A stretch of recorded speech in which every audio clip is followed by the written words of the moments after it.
Magandang araw sa inyong lahat at welcome sa aking channel.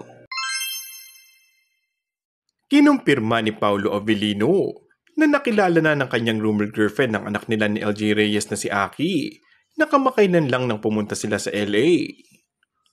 Ayon sa kapamilya leading man, natutuwa siya dahil kahit papaano ay na-meet na ni Kim ang kanyang anak. Say ni Paulo, yes, nag-meet pero short lang, dumaan lang, pinakilala. Some are very casual lang, si Aki naman friendly sa lahat, so walang problema. Kumbaga natuto naman kaming pareho at pareho kami nagtatrabaho sa ngayon. So doon na lang muna. Nang tanungin kung mahal ba niya si Kim, ito ang naging tugon ng aktor. Mahal mo naman lagi ang kaibigan mo, kahit sinong kaibigan. Sa tingin ba niya okay lang kay Aki na magkaroon na siya ng bagong girlfriend? Siguro si Aki ang makakasagot niyan, natatawang sagot ng aktor.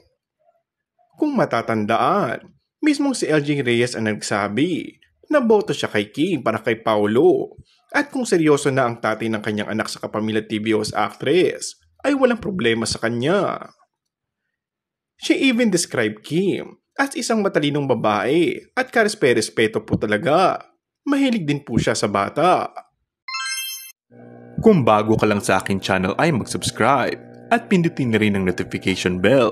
Maraming salamat!